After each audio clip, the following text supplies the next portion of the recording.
Thank you. Mm-hmm.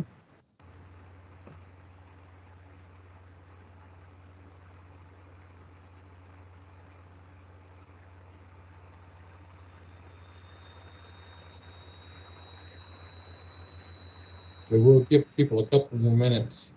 It looks like we're up to 130 or so people. Uh, I'm going to top off my water bottle before we start.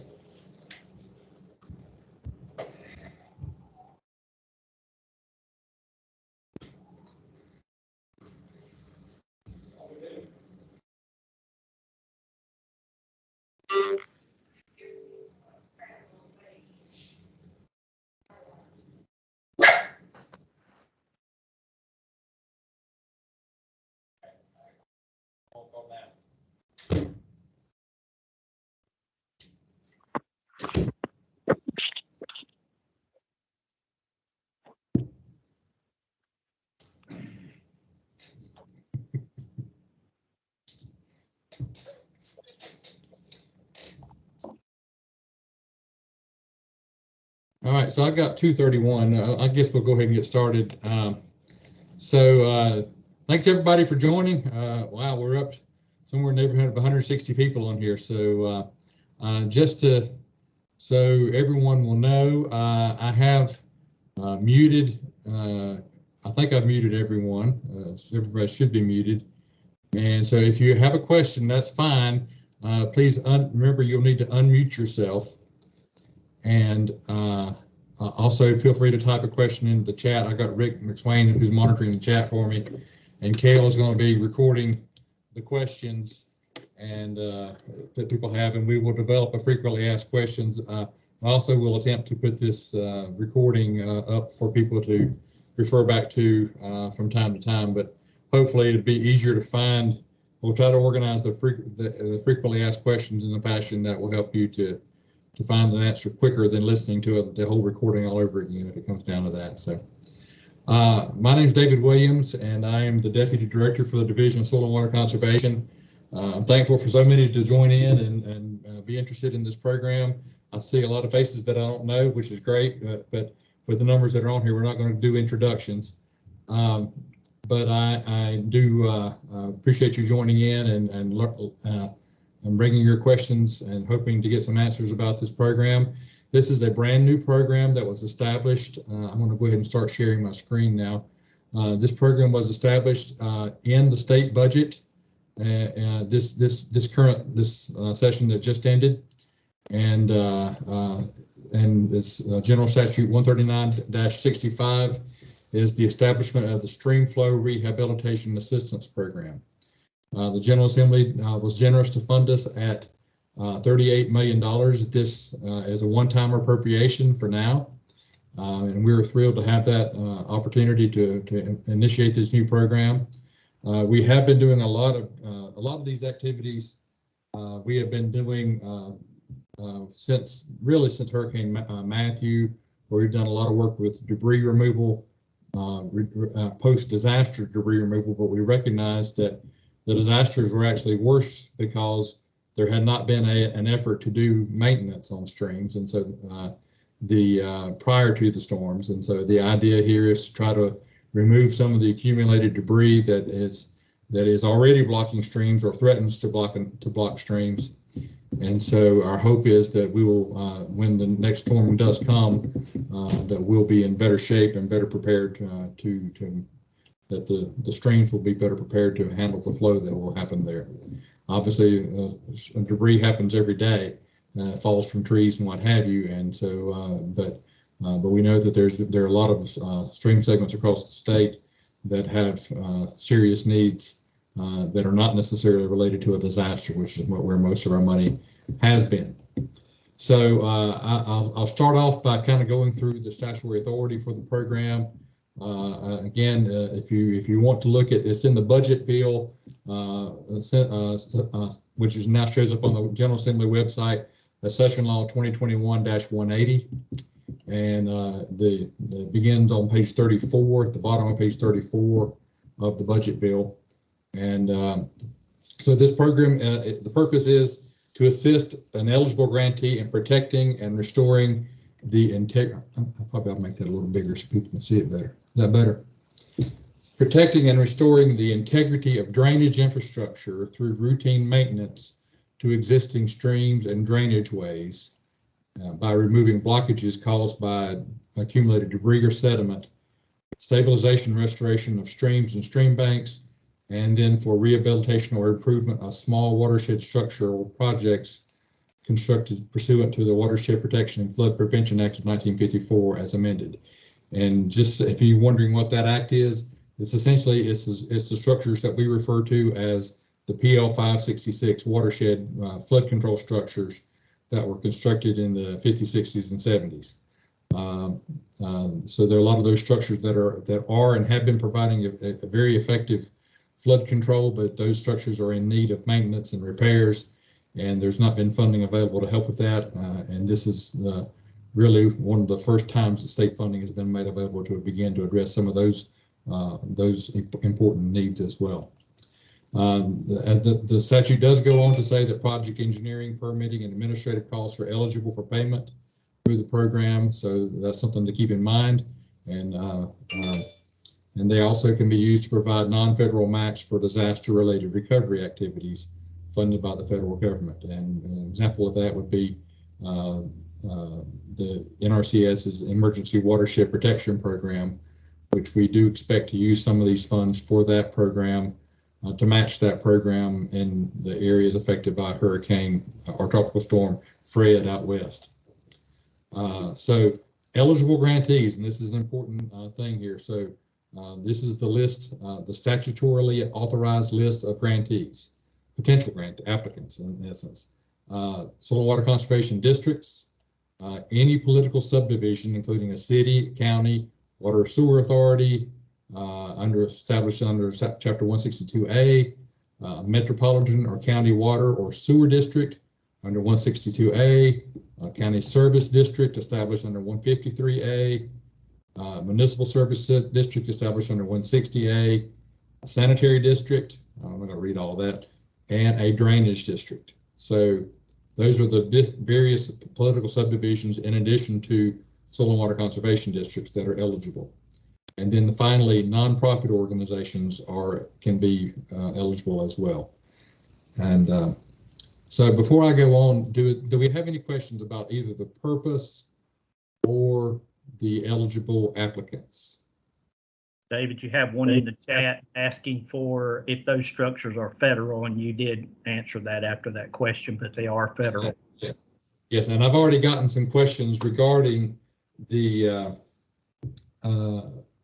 using it to address a privately constructed pond, and that would not be an eligible activity for doing repairs to a privately constructed pond dam. That's not the purpose of this program. Thank you, Rick, for sharing that. Any other questions related to purposes or who is eligible to apply?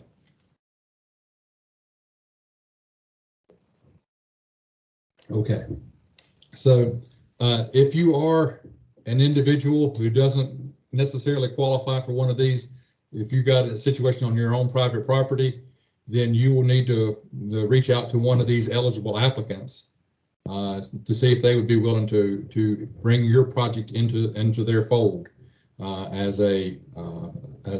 they would apply on your behalf. So, all right. So the program is going to be is operating under the authority of the Soil and Water Conservation Commission, as the number of programs that are administered under the Commission's authority being overseen by the Division of Soil and Water Conservation. And so this is one of those like the others, and we can use, again, it says 5% of the funds can be used for administrative purposes. Again, here are the functions of the program. So the Commission will do the following things. They have established criteria to allocate funds to eligible grantees, and I'll get into that in a little bit, the different priorities that the Commission established a little over a week ago.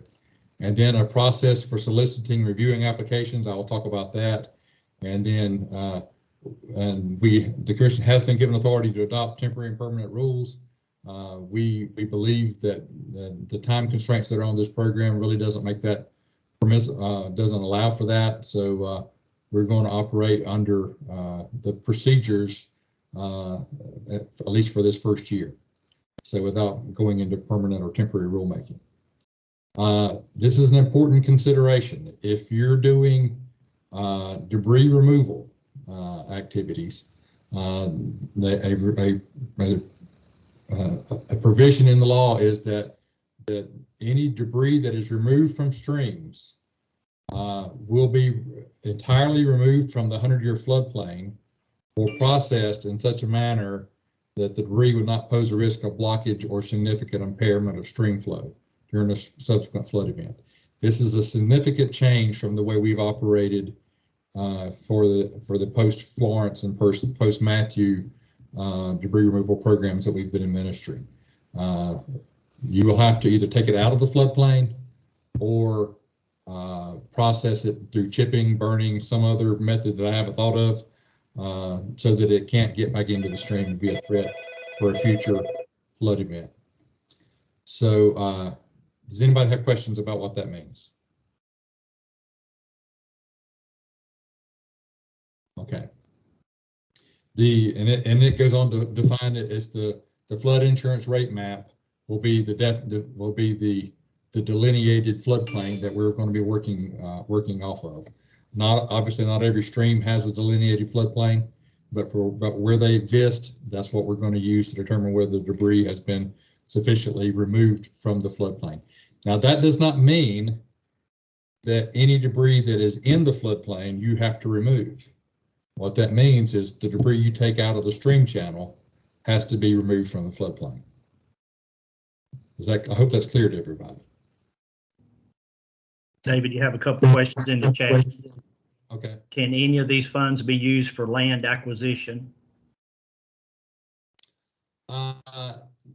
It doesn't say that we can use the funds for that purpose, so I'm going to say no. Now that doesn't mean we can't. If they need to pay for a right of way or lease or whatever in order to gain access to for ingress and ingress from the stream channel, then that probably would be allowable. But we're not using it. We're not using the funds for paying for purchasing property or anything like that. You have another question. Would chipping not block the channel as well? I would think not, but I guess it's conceivable. But I think it'd be hard for chips to assemble themselves in such a way to create a blockage. But somebody may prove me wrong. Okay. You have a couple more in the chat. Explain process, or are we dumping into the landfills? Dumping into the landfill would be an acceptable option. Hauling it off to a site where it can be burned off site and collected and burned off site, I think that would be an option. Or processed off site, processed through chipping off site. I think there's a few options that are there. What's done with it after it's taken from the floodplain would be really up to we're not going to dictate that necessarily, just that it needs to be removed from the floodplain.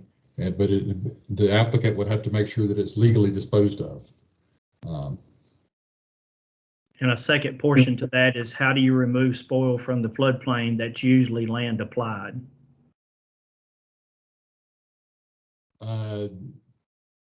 All I can tell you is that you'll have to figure it out. I mean, yes, it may be land applied, but it would need to be land applied outside the floodplain. Another question is, does sediment fall under debris? It does for purposes of this program because the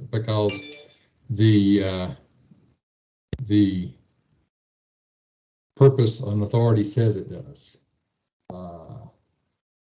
Accumulated debris or sediment, right there. So let me address that point real quickly. We're not talking about wholesale dredging of a river. We're talking about removing accumulated sediment that has been deposited and is causing a redirection of flow, causing the stream, similar to what accumulated debris would cause a redirection of flow. We're not talking about a wholesale dredging to remove of a section of river. We're talking about removing of sediment blockages, so it's going to be small scale sediment removal in all likelihood. Okay. There's a request for clarification on what other actions are acceptable so that debris will not re-enter the stream. Well, I've given what I thought of, but that doesn't mean that there's some enterprising person out there who hasn't thought about something or won't think about something else. Now I talked about chipping and burning. There may be other options. I don't know what they are though.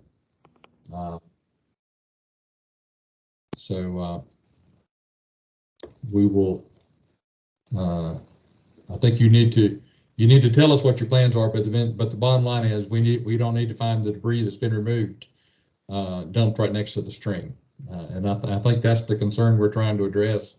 And the way the law, it was written into the law, was get it out of the floodplain, and we understand in places in the eastern part of the state particularly, the floodplains are quite large, and that's going to essentially mean probably loading it on a truck and hauling it away somewhere.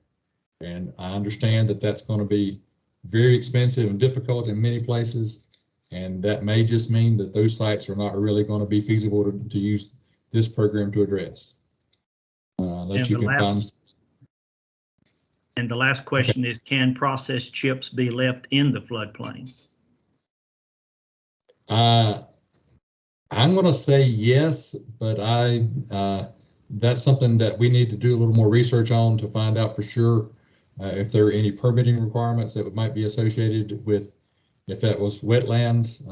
Maybe somebody on here knows more about that than I do can answer that question, but that's a question we need to find out.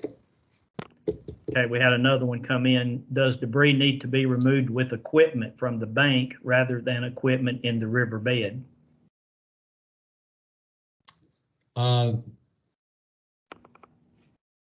I would say equipment in the riverbed is going to be challenging. We know that there have been several that have used equipment mounted on barges for some of the larger streams, and so that's a possibility in places. But I think you're probably going to be looking at working from the stream bank and using winches and things like that to remove the debris that's in the stream. David, we did have a comment you might want to address. Ask local flood admin on what can be left in the flood zone. Okay. That's a good question. Okay, and then I see Mitch's comment here about the permitting with the DEQ and Army Corps of Engineers. You'll just have to find out what permits are required for your particular situation. I'm not going to tell you what permits are required because I'm not going to know enough about your individual situations.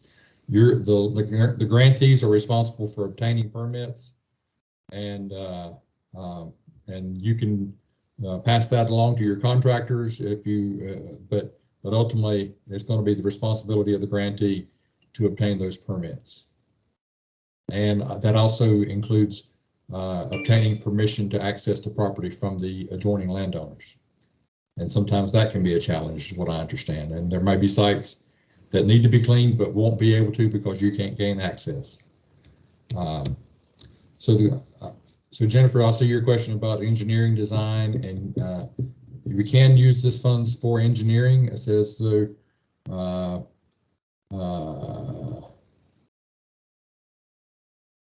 Anyway, somewhere in here it said that about that you can use funds to apply for, and yeah, here it is, project engineering, permitting, and administrative costs are eligible for payment through the program. So those are all eligible activities for the applicants. All right, so I'm going to show everybody our webpage. I hope you've seen this already. I think this was included. There was a link to this in the press release that went out, but this is on so ncagr.gov/SWC, which is Soil and Water Conservation, /watershed/strap.html. And and this is also, if you go to our Soil and Water Conservation homepage, it's also over here on this left navigation bar, the Streamflow Rehabilitation Assistance Program. So you can find it either way that way. And this is basically summarizing the things that I just said from the law. Applications or application period opened yesterday, and I see we already have a few applications that have been submitted. It will close on Thursday, March 31st of this year, and then we'll begin to review the applications and make a recommendation to the commission for allocating the funds to the recommended applicants.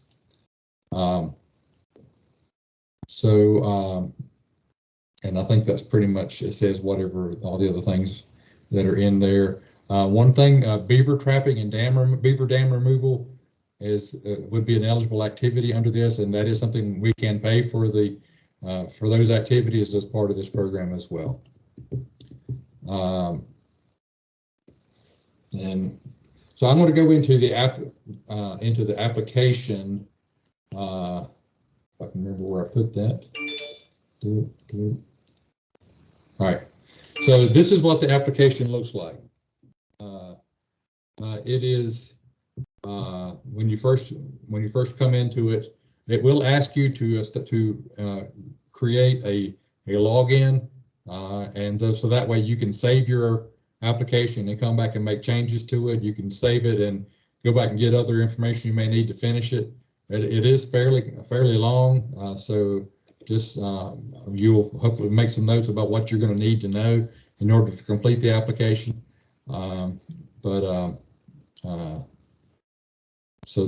Yeah.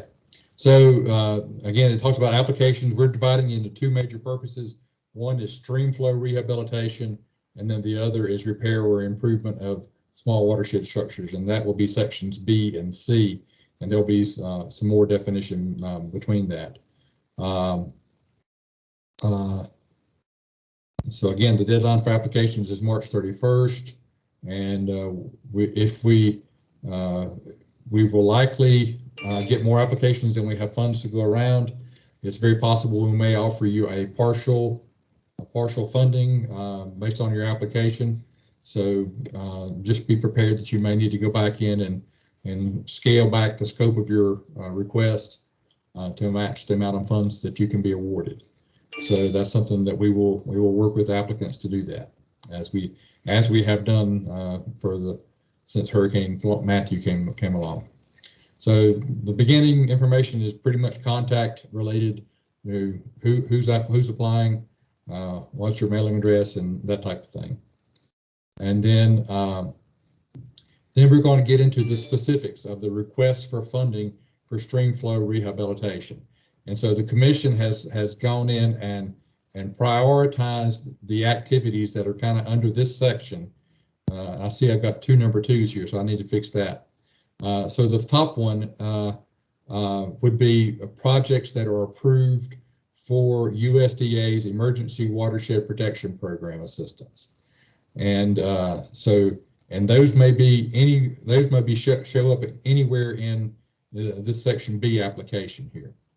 So we're really hoping and expecting to be able to do some leveraging with these funds, to leverage federal program funds, as we have done since Hurricane Florence, and we are expecting to do with Tropical Storm Fred as well.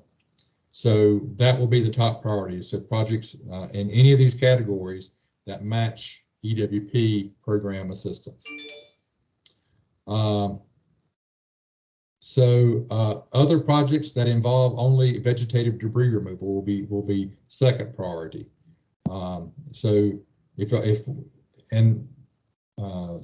vegetative debris removal after the matching programs, projects involving vegetative debris removal, and then the next priority, even though it says number 2, that actually will be number 3. I got to fix that.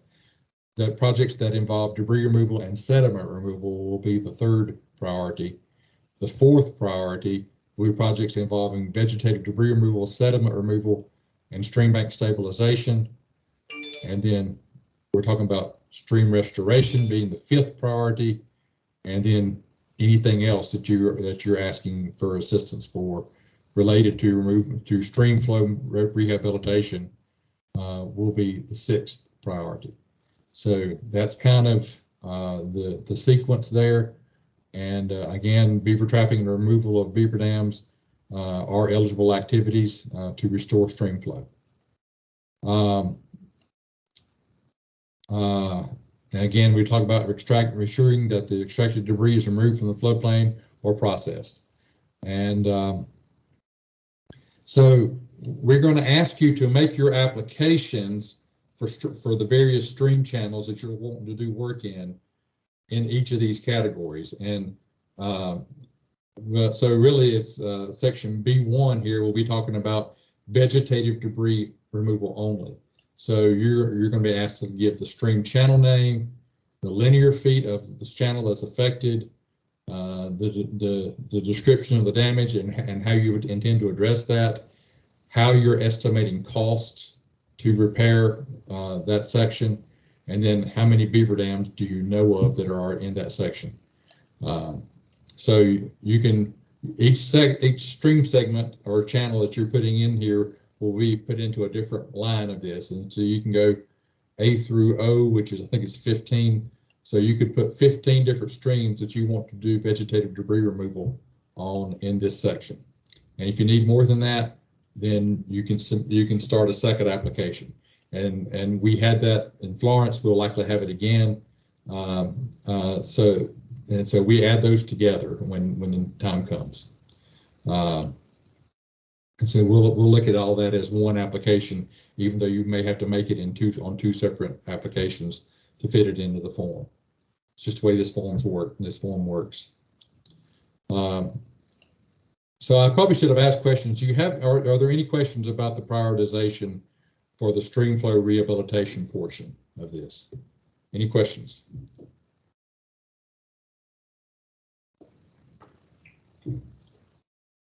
So I see the question about a blanket application for each applicant, as it says district, but each applicant, or is the application for each site? And so you can see here, an applicant can submit for multiple sites in the same application. So you could do 15 segments needing vegetative debris removal, and then you can come down here and add, what is that? G is 7. You can add 7 more where you're going to do stream sediment removal, and go on, and that continues on with the various aspects of the program. So Rob, I hope that, or whoever is asking from Wilkes, I hope that answers your question.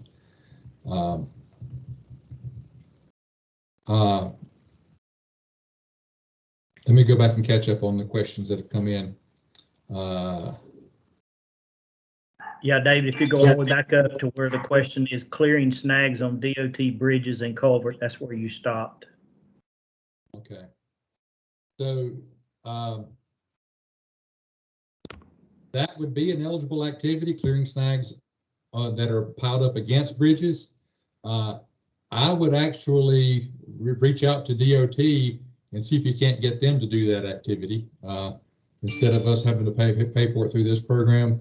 But obviously, expediency, if it's part of a larger project, I could see us doing that. But it's not limited to X feet upstream or downstream of a bridge. It's nothing like that. It's not like EWP in that respect, that we're looking at doing whole segments of streams where that blockage may affect landowners and homeowners along the stream. So that could be anywhere. Jesse, can these funds be used to enter into a maintenance agreement for beaver trapping and dam removal on previously cleaned creeks? I would say yes, but I wouldn't want to do that as a standalone purpose, as a standalone project. I would think that would probably be part of a larger project, Jesse, that you might include a ongoing maintenance for debris or for beaver trapping if on the segment that you're clean with these funds. But I would say if you've got some that you need to do on previously cleaned segments, as long as that's not the only thing you're asking for. So the question about can it be used on private property? And the answer is yes. We will not be contracting with private homeowners, private landowners. We will be contracting with an eligible applicant, and then you can do work on their behalf. Whoever that applicant is can do work on their behalf. Okay, I hope I answered that clearly. Will there be any assistance for ponds and lakes that need dam repair? Not in this program. This is the only dam repair that we'll be doing in this program will be on those PL566 structures. And then Janice, is it a complete assessment of PL566 water structure required for sediment removal only? And I'm going to say no to that. We do have a place when I get to that.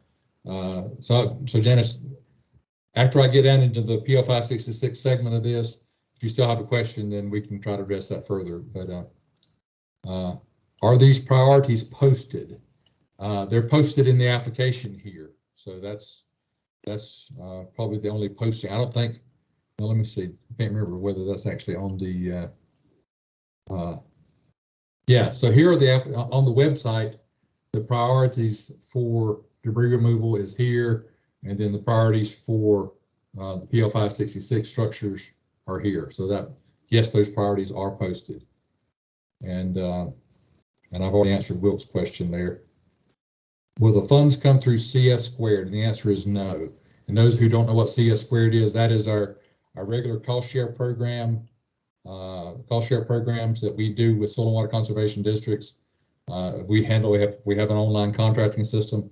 This is not going to work through that. Your contract will look more like your contract for your matching funds contract. It'll be a better example of what the contract will look like. So Daniel Clinton asked, is there a funding match required? And the answer is no. But if you do have external funding, we do ask you to share that. We will view that as kind of an indication of the viability of the project. If there's lots of others that are contributing to the project, then there's probably got a little more momentum, making sure that project is successful. So under estimated costs of an EWP project, should you put the total cost or just the match being requested? I would put the total cost, and then if you only need match, we'll work with you and make sure that we only give you the amount that you need for match. But there's, at this point, I don't know that any actual EWP sites have been funded.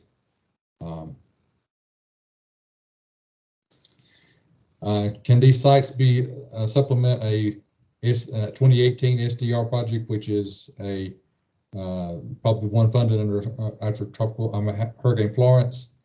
Then yes, any sites that still need debris removal, whether they were previously cleaned or not.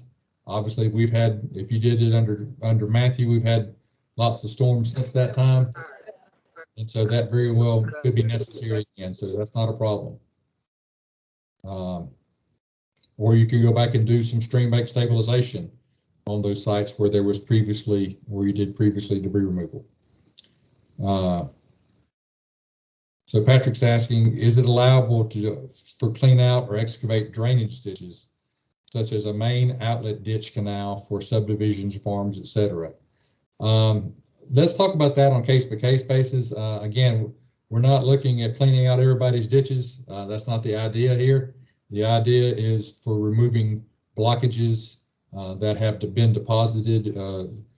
Generally, I think of it like a shoaling, removing shoals that are causing the the stream to be redirected and cause erosion on the stream bank. There are situations, obviously, where a blockage may be backing up water and not allowing the channel to drain.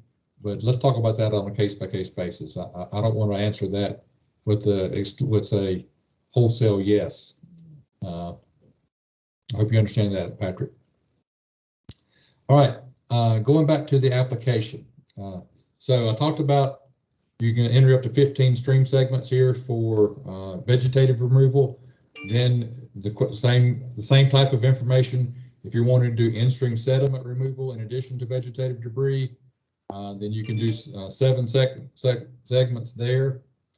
And then if you go on down to stream bank stabilization, you're looking under that priority, up to 7 segments there. And then stream restoration under that priority, it'd be up to 7 segments there. If you need to add more than that, then you can go ahead and do a second application, and we will ultimately add them together. Is how we'll look at those things. And then for anything else that didn't fall into one of those other categories, you can ask. Again, that'll be priority 6, I think it is. So I don't know if we'll get down to that, but we'll see.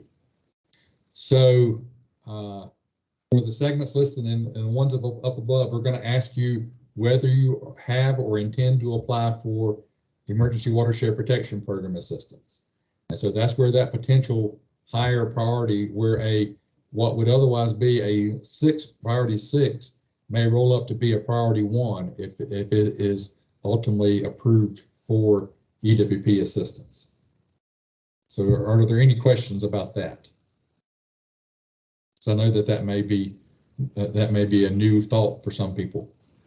But this is the same approach we took for Hurricane Florence and since that time, and that seems to have worked out pretty well. We have been able to leverage a lot of federal funds through our investments in debris removal using this approach, and we hope to continue to do that. So, and then again, this B6 asks anybody if you intend to apply, and B7 if there has been a DSR or a site assessment done and they determine that the site potentially qualifies for EWP, then that's even better information. And if you don't have any, then the answer is NA. If you did have something to put in here, a segment has been approved for EWP, then you'll go ahead in here and you'll say section B, segment B4A would fall into that category. All right. So I see Ann Daisy asking about alligator weed blockage. I'm going to say that qualifies as vegetative debris. And that is I know it's a real issue in places, and so I'm going to say that would qualify. And Charles Bass asking for sediment removal on stream segments for stream bank stabilization, are easements required? And the answer is no, not under this program. We don't have authority to either require or pay for easements.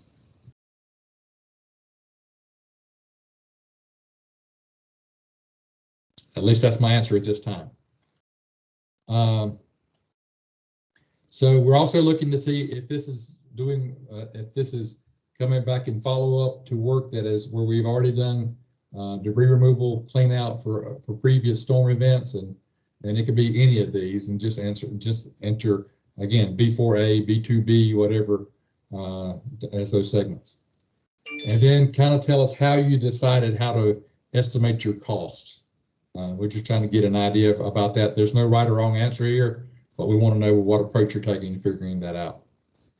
We also want to know if any of the segments have any potentially threatened or endangered species that will have to be taken into consideration, and then how do you intend to deal with beaver dams? If any of the projects include beaver dam removal, not only you're dealing with the dams, but how are you going to address the beaver as well? So removing the beaver dams without addressing the beaver is not really addressing anything. So we want to know what your plans are. So that's the whole section B, which is the vegetative and stream flow rehabilitation section. Does anybody have any questions that they haven't already asked? And I appreciate you typing your questions, but you're welcome to unmute and ask verbally as well.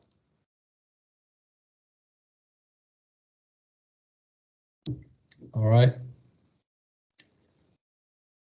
Moving on down to section C. And just so you, David. Yes. Sorry, this is Brian. I just want to add a couple comments if I could. Yeah. I know I said it at the annual meeting, but I just want to kind of re-emphasize for those who may not have been there. I realize with this removal from the 100-year floodplain or process, it can be really easy to just quickly say, well, it can't be done and avoid it. We will be going back to the legislature to try to get some continual funding for this. And we need to know why it can't be done. I mean, if it's cost prohibitive, if it's just the fact that it's not even, there's no way to do it mechanically or any other way, we need to know that. So I would encourage you, if you've got a section you know needs to be cleaned out, get contractors in there and let them look at it. Let them give us a price. Let them tell us the reasons it can't be done. That's if it can't exactly be done, what we did, and not just assume it can't be done. And I apologize. I know that's additional work on everyone, but we didn't ask for this. The legislators handed this down to us. David Williams, He's somebody that's just. So that's the reason we just you can unmute, encourage you to ask a help that. question.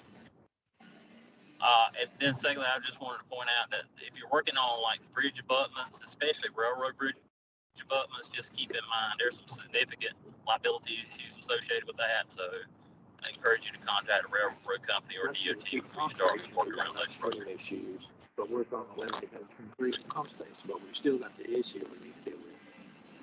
That's from creep above Highway 260.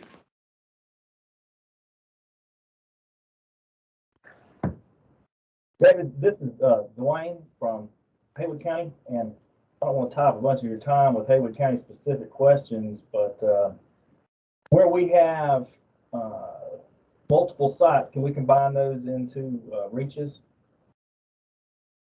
Yes. Yes. And we would prefer it that way. Okay. So Dwayne's saying that we have several may have several landowners along a stretch that are and so I would say put that whole stretch in as one site, because we're not really paying attention from our standpoint. We're not really paying attention to how many landowners are involved. We're talking about we're cleaning out sections that need to be cleaned out, and so it may be a mile section, it may be 1,000 feet, it may be 200 feet, whatever it is, and I don't really care how many, the names of the landowners and how many of them there are. That's really for you to worry about, then not me. So it'll be, you would put Cane Creek 2,000 feet, or you put Cane Creek section A 2,000 feet, and then Cane Creek section B 3,000 feet or whatever, and that would be two different sections. I know you may just want to talk to us a little bit separately, but do these need to match what our FDR or? No, not necessarily, because your FDR is going to be limiting, and by FDR we're talking about field data reports that they're tropical storm Fred County being impacted by the federal EWP program. They're looking to match up against that, but EWP is going to be more limiting than this program will be. So they may only allow you to work on 400 or 500 feet upstream or downstream of a bridge, whereas this program may let you may want to go 2,000 or 3,000 feet, or 3 miles. So you're not going to be limited to the distances for that EWP would allow you to go.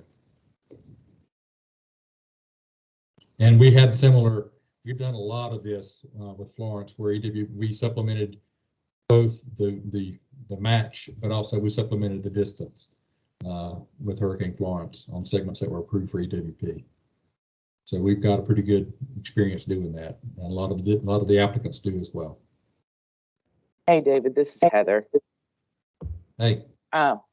So if it is a EWP, if they could use the same name that it is, or reference the EWP number, even though the linear feet may be more, just it's a little easier in the scope of work. That's a good point. And I don't think I gave them a place to put that in there, did I? Well, we'll get that when we get to the scope of work. We'll gather that information for the EWP numbers that correspond to these segments. We're not going to know that at this point. Yeah. You have a couple more questions in the chat. One from Wilkes. To what extent does the area have to be replanted, seeded, live stakes, etc.? Well, we're going to need it's going to need to be stabilized, and so if you do a lot of work on the channel, then it causes a lot of disturbance to the vegetation there, and then it needs to be stabilized. I can't remember exactly what our contract says with regard to that, but we don't need to be leaving unstable or creating unstable channels and leaving them that way. And you have a question about herbicide use to control alligator weed. Will this help pay for the herbicide? Let me think on that one. I don't know. Let me think about that one. Then the last question, who will be responsible for final project inspection? Will it be the division? Yes, we will be hiring contractors to probably some part-time temporary people to do inspections on these properties once they're done. The ones that are part of EWP projects, we will rely on the same inspectors that are doing the EWP inspectors. We'll do those sites as well, do our sites for that.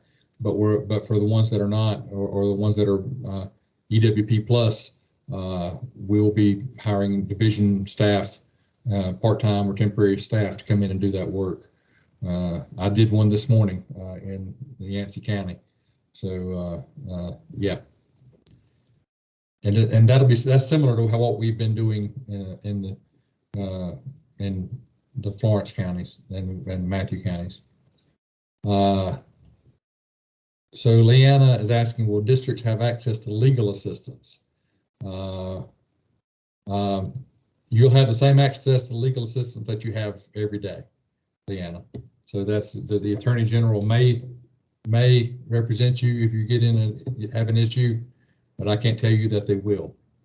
So there's nothing in this program that changes any of that. So, and generally our first recommendation is to direct you to your county for legal assistance. And so the question, a good question, Nicole, will a chipper purchase be eligible for use for chipping debris taken out of the stream? If you intend to do the work yourself, I don't know who you represent, Nicole, but if you are a contractor, then yes, that would be a reasonable cost to the project. If you're a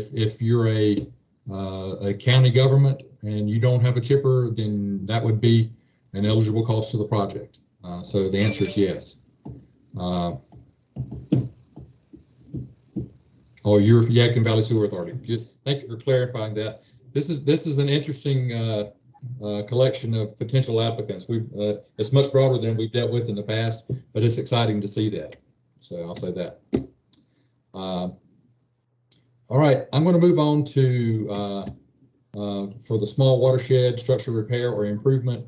Again, this is the PL 566 type work. So our focus here is going to be the focus is going to be on, again, projects where funds are used to match federal watershed rehabilitation program assistance, and those watershed rehabilitation program is exclusive to these PL 566 projects. So if someone has a project that is far enough along that they are ready to either apply or may have already applied for watershed rehabilitation program assistance funding, then our funds can be used as match for that, and that will be our highest priority for funding under this segment. Then the next highest is be structural rehab or replacement of critical components, such as the principal spillway, emergency spillway, or maybe repair. It could be rehabilitation through maybe slip lining a pipe or something like that, where a pipe that may have some corrosion or leaks to it. If we can repair in place, that will be great. If we have to replace it, that's okay too. So that's the next highest priority. And then the next one is repair of critical eroding or settling areas in the structure. And then the next one is removal of accumulated sediment from the impoundment. And there was a question earlier about, do you have to have a full-blown watershed assessment to do sediment removal? And the answer is no. You don't have to have a full-blown watershed assessment to apply for any of these. Obviously, we're going to look for more engineering documentation for the ones that are higher up in the priority, the structural repairs. We're going to look for more documentation on that than we will on the accumulated sediment, of course. And the reason that these are prioritized the way they are is from a safety standpoint, that we realize that a lot of these structures have reached the critical age. And and there have been a lot of watershed changes, particularly downstream of these segments of these structures, where what was once planned as a low hazard structure now may be high hazard. And so we've got some safety considerations that need to be taken into concern there. So that's the reason it's prioritized the way it is. So again, we will contract with the applicant, and the applicant will again obtain necessary permits and administer the project using its own resources and subcontracting procedures. And so we're asking for, same as before, we list these things by an order of priority. So C1 will be replacing major components. C2 will be addressing erosion and settling areas. C3 will be addressing accumulated sediment. And then and then in C4, we're asking for, if you have or intend to apply for watershed rehab program assistance, and then and if they have determined that the sites potentially qualify for watershed rehab assistance. So any questions, any other questions related to section C?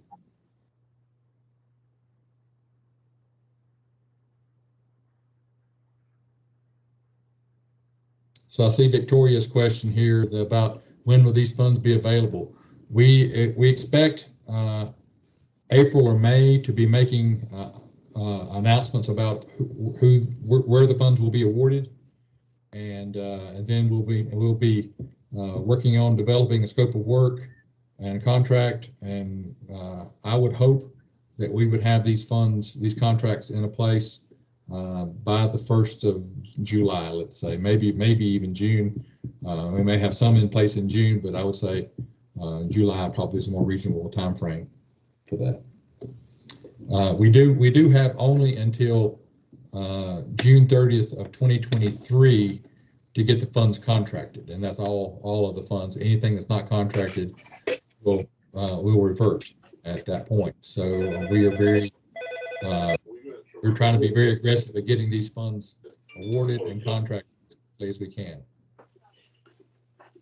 David, you have a hand raised, Samuel Warren. Yes, Sam. Yes, sir. I would assume on the PL 566 channels that we can pull out our old plans and dip them out down to the original bottom, and if we're going to need to stop there, correct? And also, the second part of that question is, are they going, or the tree hugger's going to let us get the rest of them logs that we had to leave in there the first time we did clean out, that they said needed to stay in there because they've been there so long? Well, I'm not going to. I would say if that nothing has changed with regard to what needs to come out and what needs to stay. Now, obviously, we're not talking about only being limited to debris that was deposited in a storm event. But if the debris is not having a if it's going to cause a lot of disruption to the stream bed or stream channel to take that debris out, then we probably should leave it. If it's not blocking flow, if it's in the direction of flow, then obviously there's some debris that's needed for preserving aquatic habitat, and we don't need to be disrupting that. But we're not going to be limited to just taking out the debris that was deposited in a particular storm event. So it's a little more open, but probably it's not wide open. Okay. And your first question about the extent of sediment removal, then I would say yes, removing accumulated sediment, not making it deeper than it was planned to be in the first place.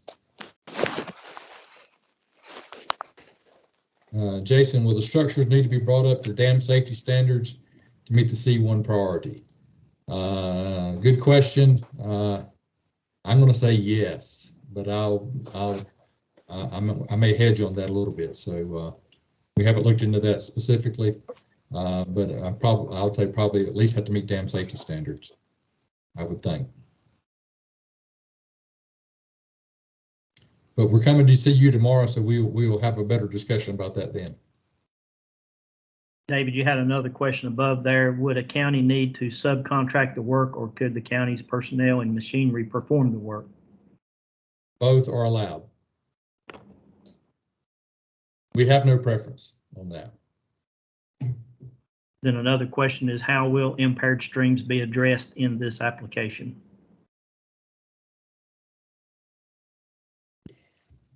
Well, we haven't really done any type of consideration for impaired streams.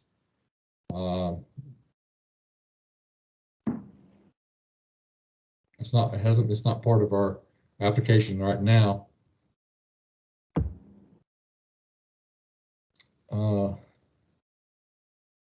That's a good question, Nicole. I'm gonna have to think about that one some more. We haven't planned for anything in regard to that. Okay, so section D is basically where you summarize how much money you're asking for. So you total up all your requests in the sections above, and you put that in that block right there. And then even though match is not required for this program, we are asking if you have match identified and you have others that have that are coming to join with you on this project, put that in here, and that gives us an indication of how much funds we'll be leveraging and potential, again, like I said before, it gives a little bit of an indication of the viability of the project. But it's, again, there's none of that is required. It's not a required question. And then down below, we're going to ask for certification, an applicant signature, and you can sign with your mouse here, just as long as you certify that I am authorized to submit this request on behalf of my organization, and you acknowledge also that this application does not mean you get the money. We still have to integrate. We have to enter into a contract to complete the work. And then the required attachments, we are asking for some a map showing where in the watershed you're intending to work. You may have more than one map, so there's places for you to put as many as 3 maps here. And if you need more than that, you can either save multiple maps on an individual file or be creative. I'm sure you can figure it out. Everybody else has. And then photos, the same thing. You can add photos, up to 3 photos or up to 2 photos, and you can add multiple photos per file if you want to do that too. So we're only looking. Oh, I need to make these not required questions. I need to fix that. So this is helpful to me because we're not going to require you to put 3 maps if 1 map will cover your project. So I need to take that off. And if you're not able to do the applicant signature here, you can sign and attach your signature as well. That's another option. So that's the application. I think I've gone through what I had planned to discuss. So now I'm back down to answering everybody's questions. For stream bank stabilization, what is the maintenance period? That's a good question, Charlie. We haven't discussed that yet. I'm going to say probably 10 years, but I don't know that for sure. We haven't really discussed that.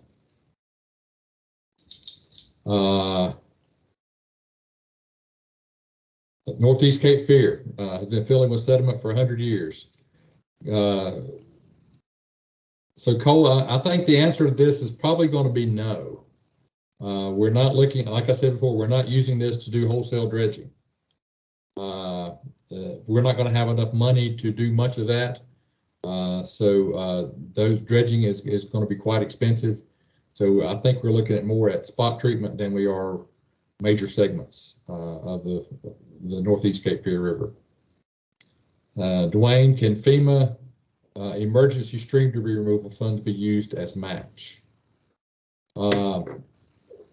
Yeah, I think so. I don't see why not. I think I'm answering that question right.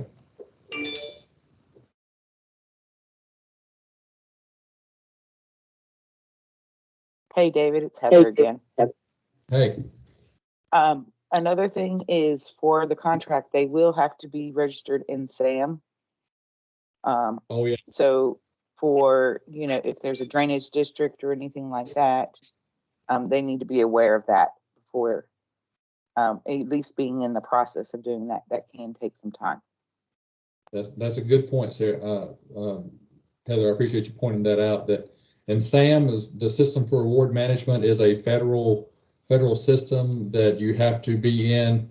Our state, even though this is not federal funds, our state has adopted SAM as a way of tracking applications and assuring eligible applicants.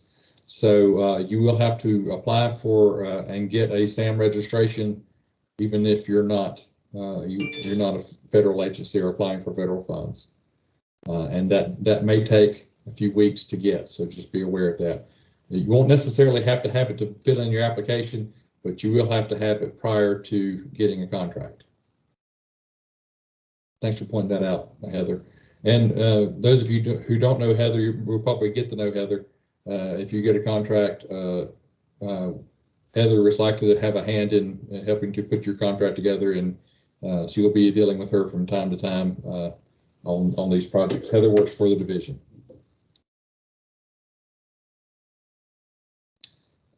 Okay, Nancy.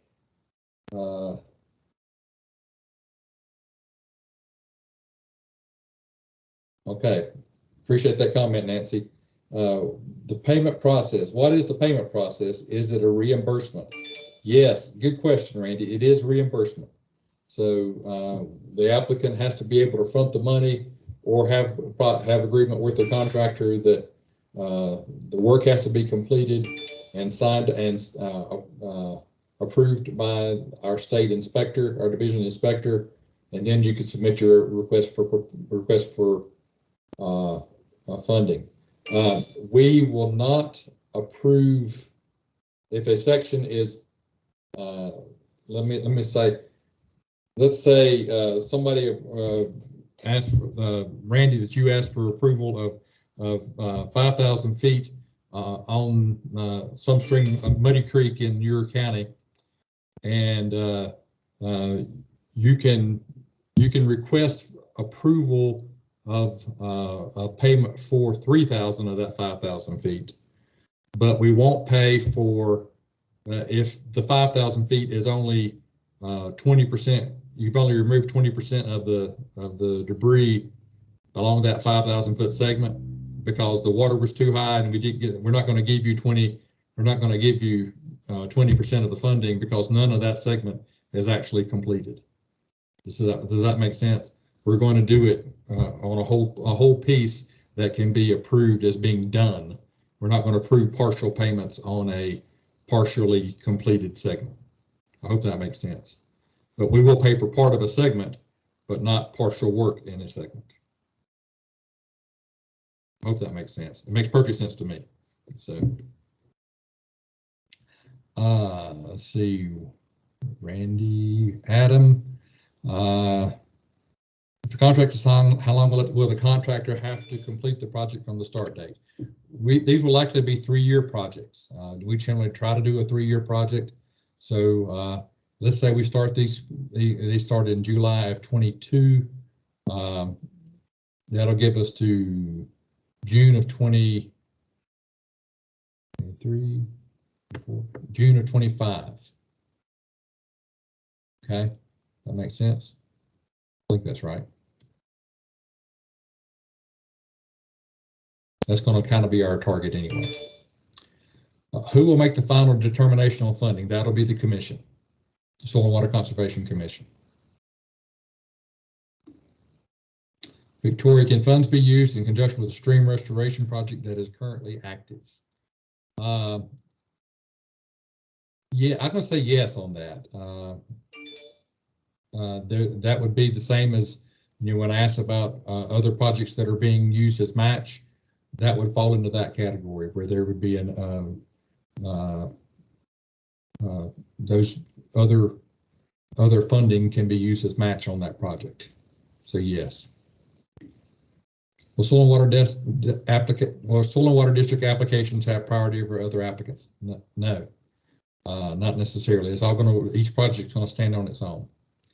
So, but we are going to be as inclusive as possible on these applications, and so our track record is that we try to make sure that everybody gets something to work with, and so but your project has to be viable anyway. So Rodney Taylor's asking, will this be an annually funded program? We hope so, but not yet. We have $38 million, and that's all we are assured of having. If it's not funded as a recurring appropriation, so but the first part of your question, 3 years will be to complete the project. Is our plan. We'll make these a 3-year contract. It doesn't say when you have to have the money spent, only that we have to have it spent or encumbered by June of 23.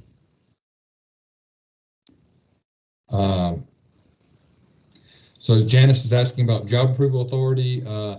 Will someone have to have job approval authority to install the practice? And I'm going to say no, but there may be situations where I would have to say yes, but I don't know what that would be.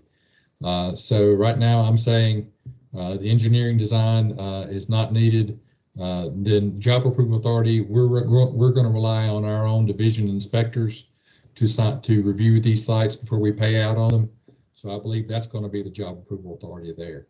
Now you'll need to have someone in your system who's monitoring on behalf of you to make sure that the work is being completed according to your specifications.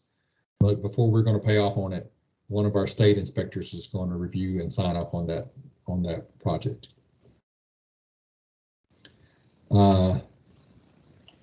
So Patrick's asking, can administrative funds be used for equipment purchases for program implementation, boats, drones, etc.? Yes, that is an eligible cost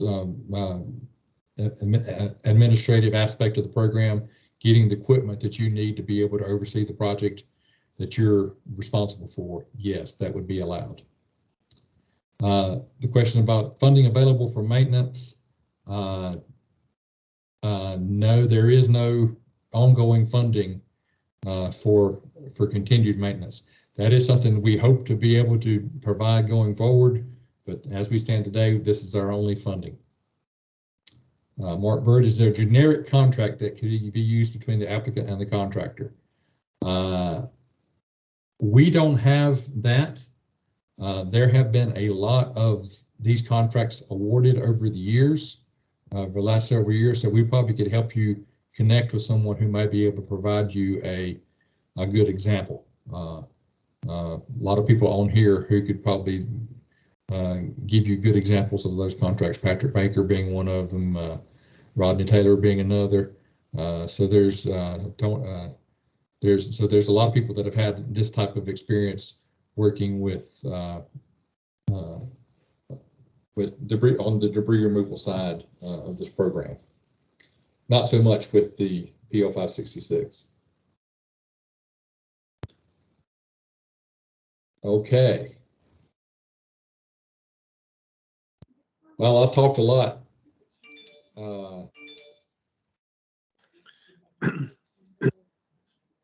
Any other questions that come up? I see Nicole's question. Permitting plan restoration and easement were a large part of the. Yeah. David Bruce Miller. Hey, Bruce. Are districts going to have to use a bidding process to hire contractors? That's going to be up to you. We're going to require you to use your local procurement process for contracting. So if that's something that your county requires, then yes. We're not going to dictate what your procurement procedure is going to be. So what you're saying is, if our county normally requires 3 bid process, our district's going to have to follow that suit? Yes.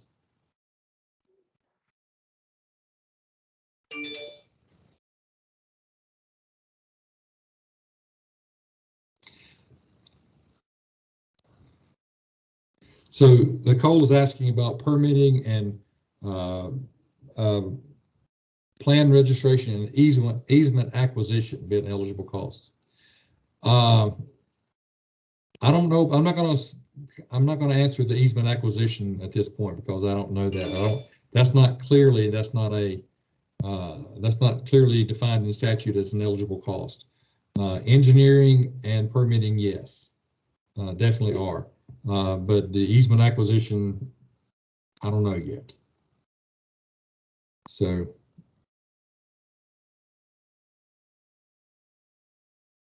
And what about if my county wants some of the money for projects over a certain dollar amount? That's between you and your county. We're going to award you the funds for the project, and if the county's taking more of it, then it's not going to allow you to finish the project, and that's a problem. I don't know if I understood that question correctly, Charles, but so Adam Simon, does a project have to be a result of a specific storm event? The answer is no. This is addressing either recently deposited debris or historically deposited debris that may be contributing to a blockage. So it doesn't have to be associated with a particular event. The maximum amount of money that will be awarded to any one project. I don't know that we have that. That's not been established.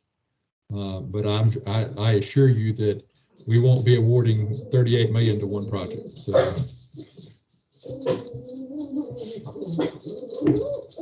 sorry about that. If we're applying for private landowners, is there a standard agreement we can use between the applicant and the landowner?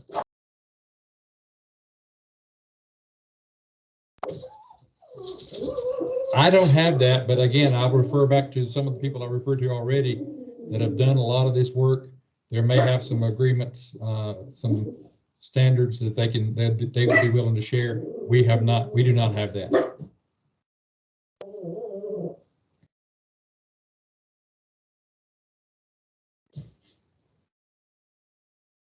Okay. Sam and Bruce still have your hand up. I don't know if you still have a question or not. So.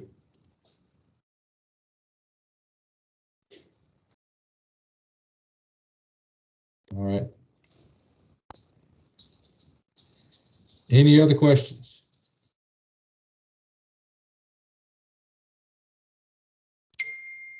I realize there were a lot of questions you had that I didn't know the answers to. And I'm not surprised at that, but I will do my best to try to get an answer to some of those questions. We've written them down, and we will do our best to get an answer to those questions.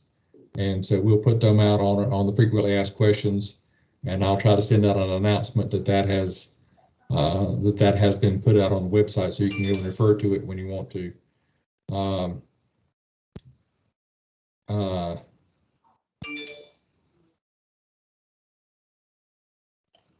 Jessica missed the answer to the maintenance question. The answer is there is no money for maintenance. Nicole's asking the question about the need for having easement, temporary access easement for construction. If that's required,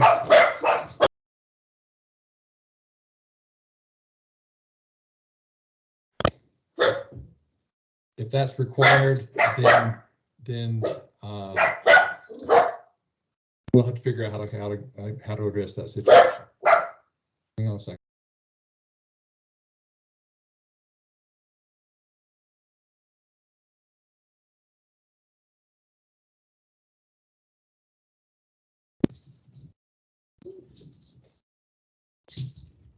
Okay. And there will be another Q&A next Thursday, Thursday the 10th. No, not next Thursday, 2 weeks from Thursday. The Thursday the 10th will be the next session.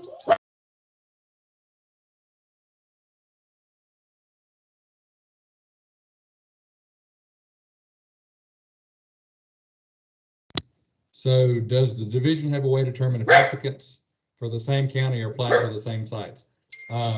We probably will do some checking on sites if multiple applicants are from the same county, just to make sure we're not paying for the same thing twice. So that's a good question, Jason.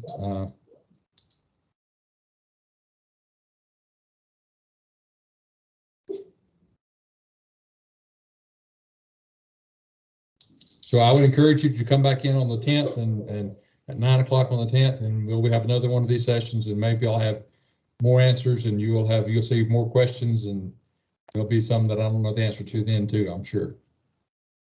I hope people feel like that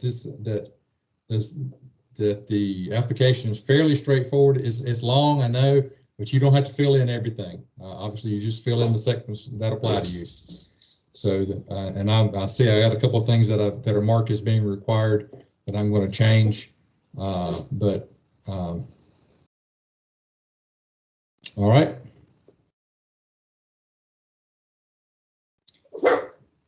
Last call for questions.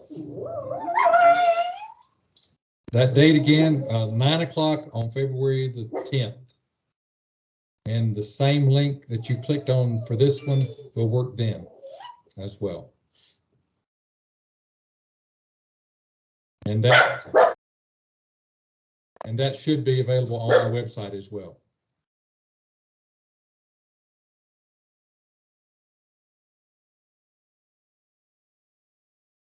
All righty.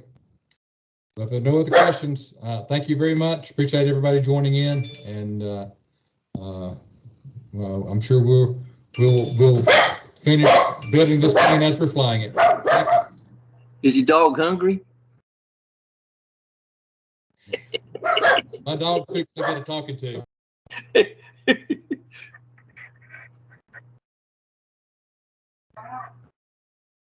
It's funny.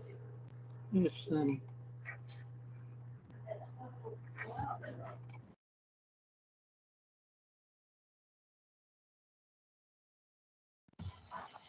Thanks. David, Yeah. Bruce here. I want to hire my own supervisor with the money as part of that 5% administrative, but I want to do this before we start doing anything. But I can't pay that person until it's all over. True or false? That's right. You can't pay them.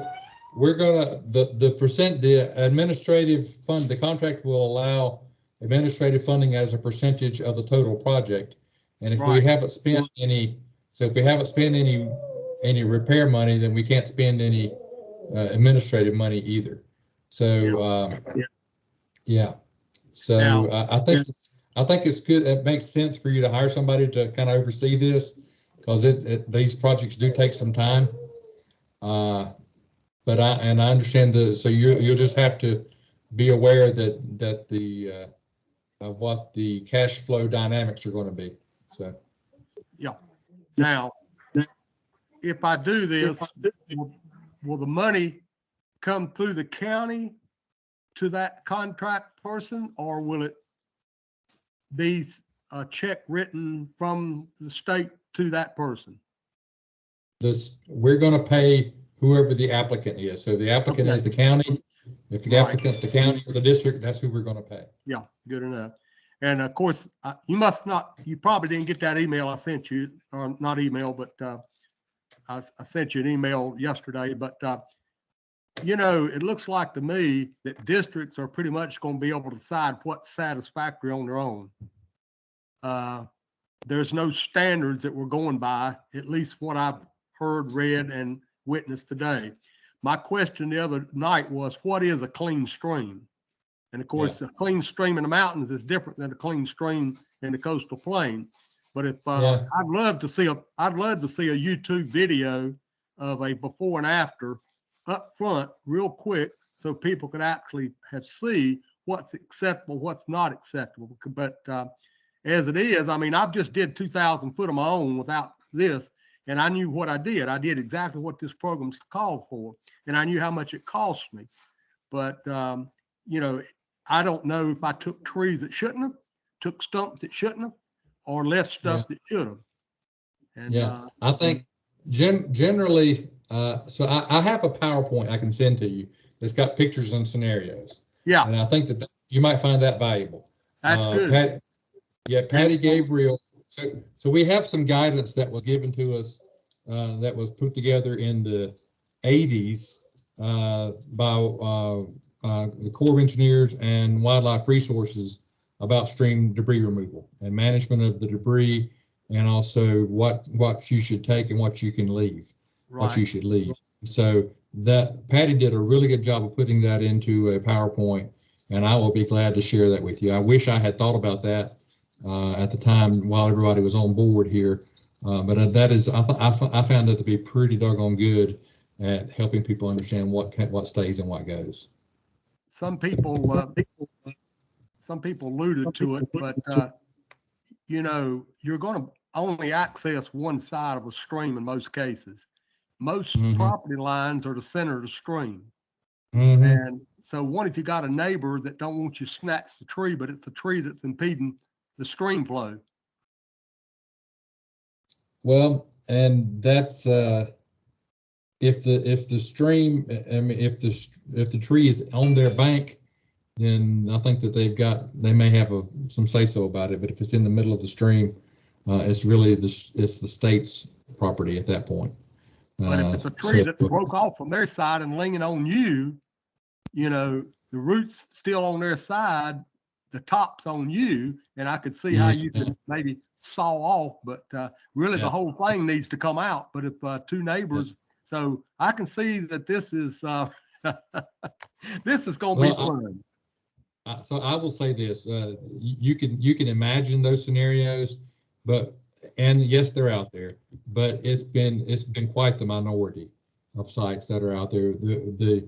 For the most part, people are willing to understand what's been going on, and that that a lot of this work is going to be done with chainsaws and winches, and nobody's going to be out there grubbing on their stream bank necessarily. It's basically we're taking off the trees that are either or threaten the flow of the stream, and so most people, while they may have some concerns about it, they haven't been all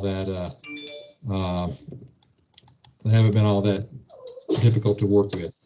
I just went on to the site and just did inspection of, I can't remember how many miles we went along, but it was a bunch. 5 or 6 miles in Yancey County today, and he only pointed out a couple of sites where there were landowner concerns. Okay. So that was reassuring to me. Yes, I see everybody asking for my PowerPoint. I'm glad you're there to hear this conversation. Absolutely, I'll put that on the website, and I'll let everybody know that it's out there. And some good examples of contracts, simplified contracts would be helpful for some that are not used to doing this. If somebody offers a sample contract, but I know you can look them up on the internet, but I mean, Yeah, Patrick said he would be glad to share his, and so we'll may look at that one as getting that out there in Yeah, people's get a hands. model, a model type contract. I don't David, want to. I don't envy I don't wanna you abuse this. or the division, or you or the associate for work that's going to take place to monitor this, because we've not had this kind of a thing before in the past that I know of. Yeah. Well, we've had it down east for since Hurricane Matthew. So we've been Okay. operating a program like this for 5 years. So And a we've lot got of that some. money's still not spent, true or false? A lot of it's not. A lot of it Yeah. is. Most of the Matthew money has been spent. The Florence money, we're probably under 50% of the Florence money. But a lot of those contractors, a lot of those same recipients got Matthew and Florence money, so they were finishing up their Matthew money before they really got going on the Florence. So. Okay. Well, there'll be some other questions that'll pop up, but it was a good work session today, and I appreciate you flying by the seat of your plants. And I thought your voice was changing so much during the presentation there. I thought you had changed species there for a while, but anyhow, okay. I'm losing my voice a little bit. I hear you. I've already drained my water bottle, so that's. All right. Thanks. It's been a pretty busy day. All right. Thanks. David Anthony has his hand raised. Hey, Anthony. Is this? I'll see your question here. At this point, so yes and no. This is, we have $1 million that's been brought forward from the Florence money that was after we finished with all the Florence BMPs and stuff, like the roads and stuff like that. We were able to redirect $1 million of Florence money, and so we're going to use that for part of the EWP match, and then the rest at this point is going to come from this. So David, sorry, this is Jennifer as well here. So the email that you sent out the other day about the state covering the 25% match, that's part of this 38 million? Yes, for the most part. Okay. So would we need to apply for all of our programs that we have in EWP? We need to go through this process to get them all in line for the match? Yeah. I'm sorry, hang on a second. Let me see if my wife can take these dogs. So hang on.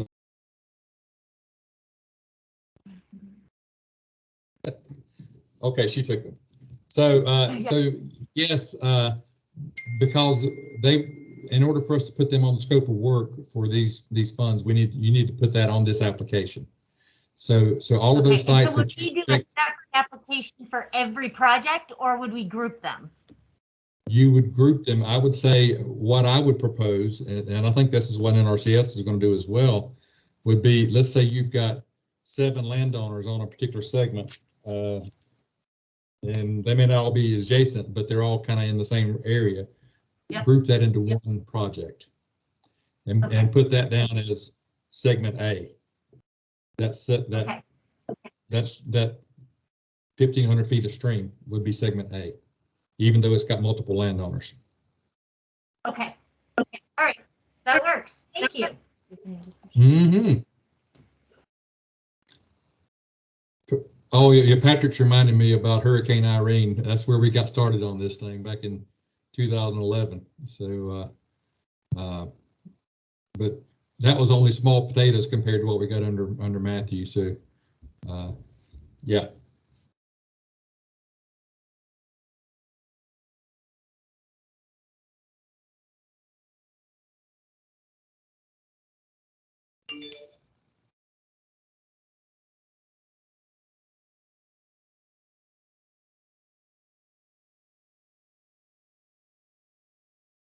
I apologize for my dogs.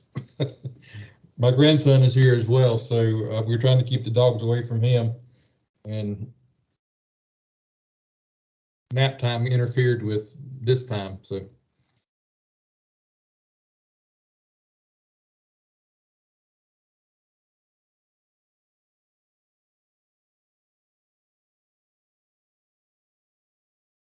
All right, if no one else has anything else to add, any other questions? I appreciate everybody being part.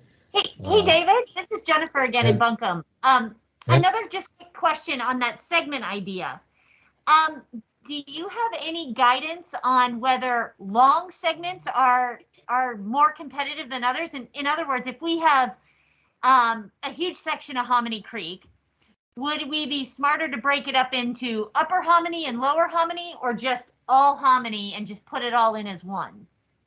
I don't know that that's going to affect your likelihood of getting funding at all.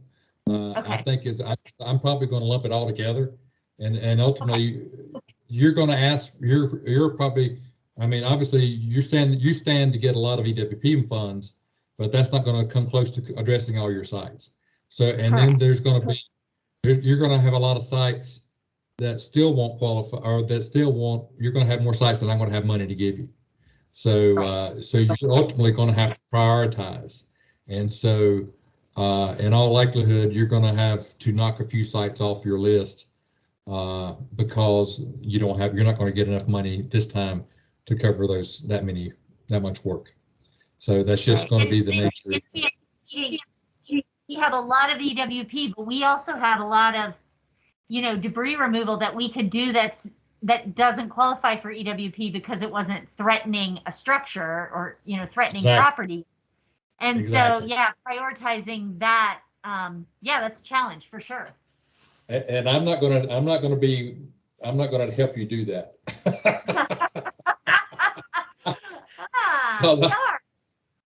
I'm not. I'm going to let you make those own decisions. We're going to give you X dollars, and you're going to say, but I needed X times 5, and so I'm going to tell you, well,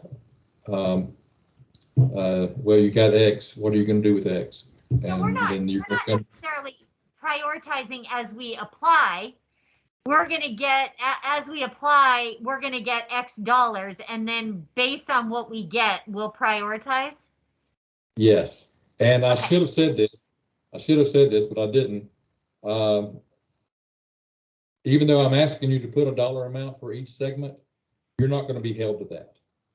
So what I'm going to give you is X dollars, and then you're going to figure out what can we really do for X dollars, and then it'll become what you prioritize at that point. Gotcha. Well, thank you so much.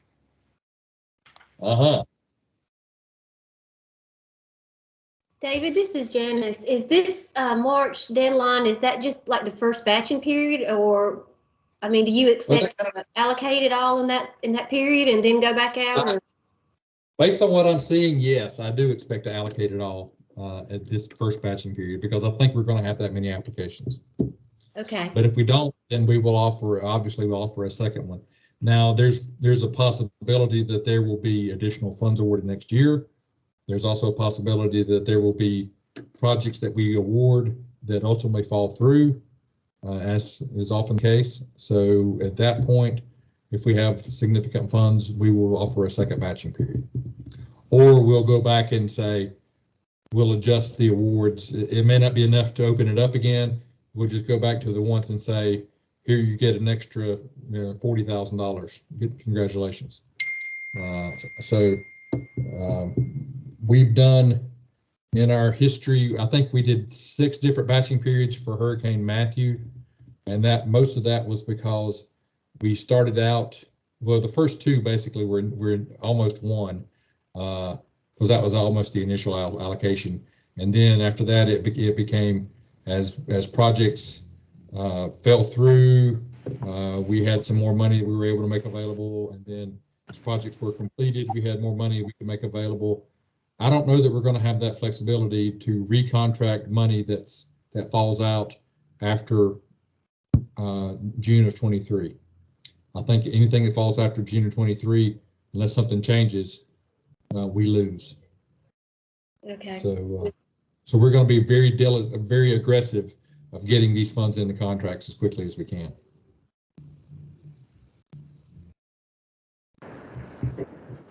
Hey,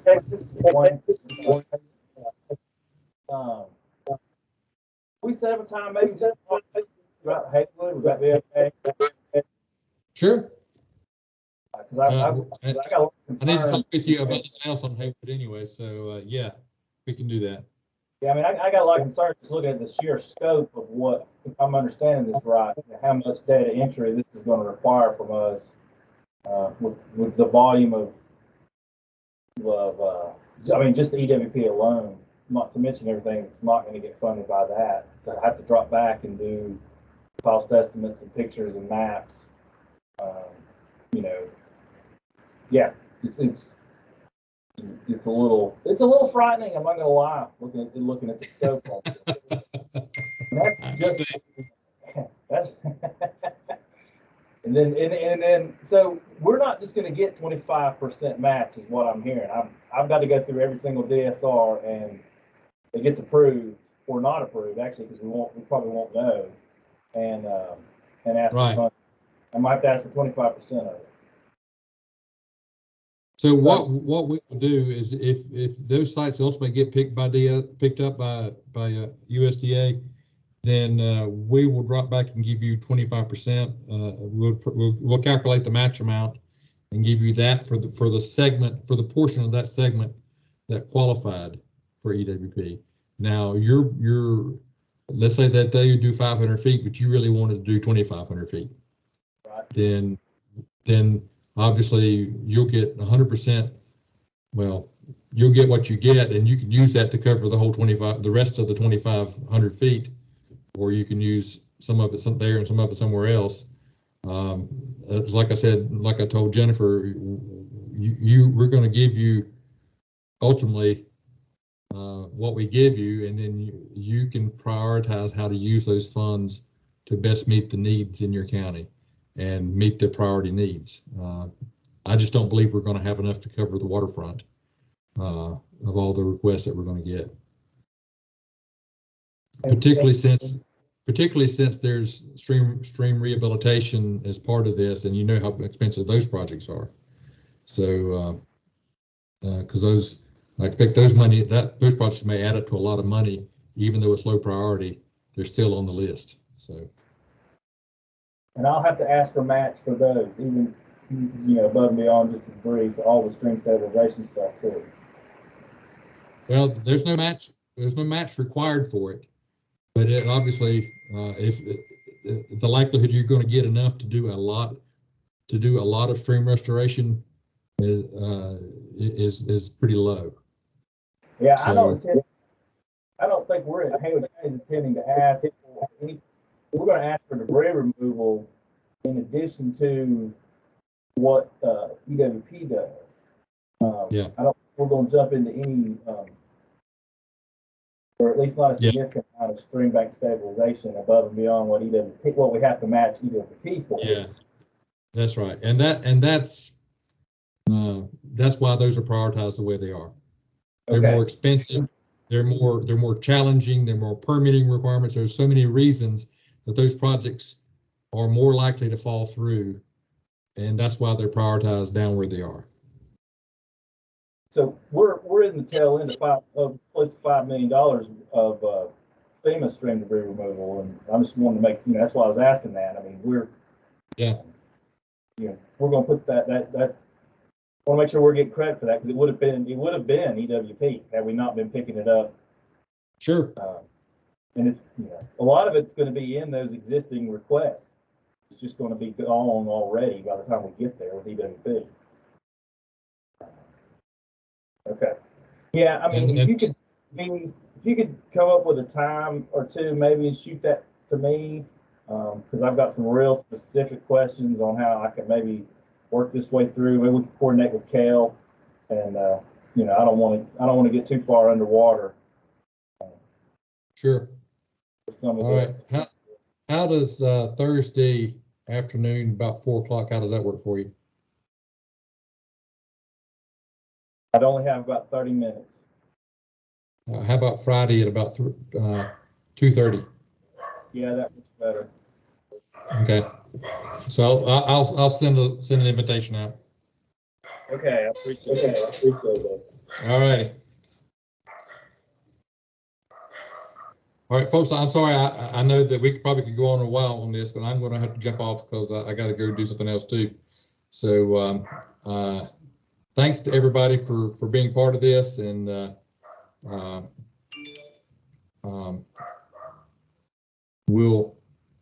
you send me your email, send me your questions. Do you have additional ones going forward?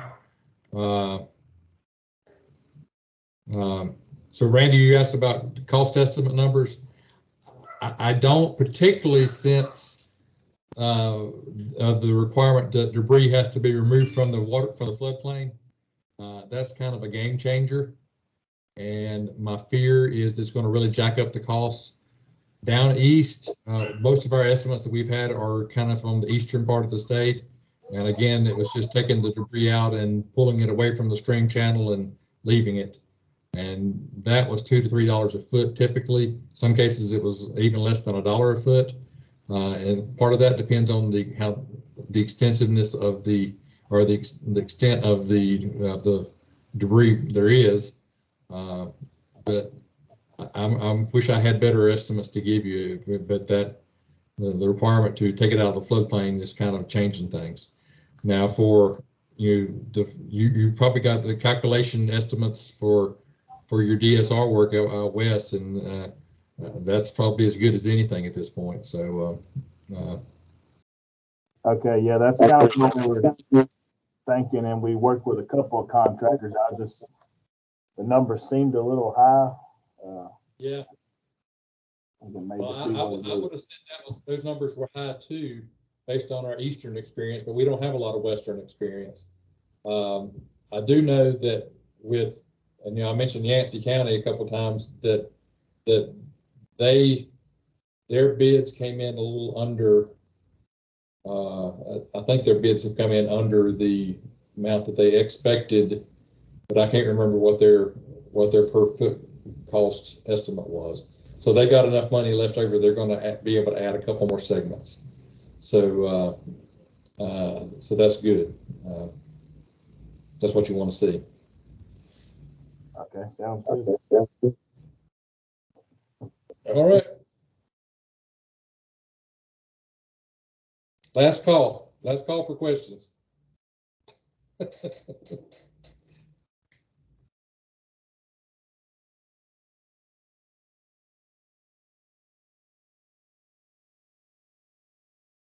All right, we're putting a bow on it. Thanks, everybody. Signing off.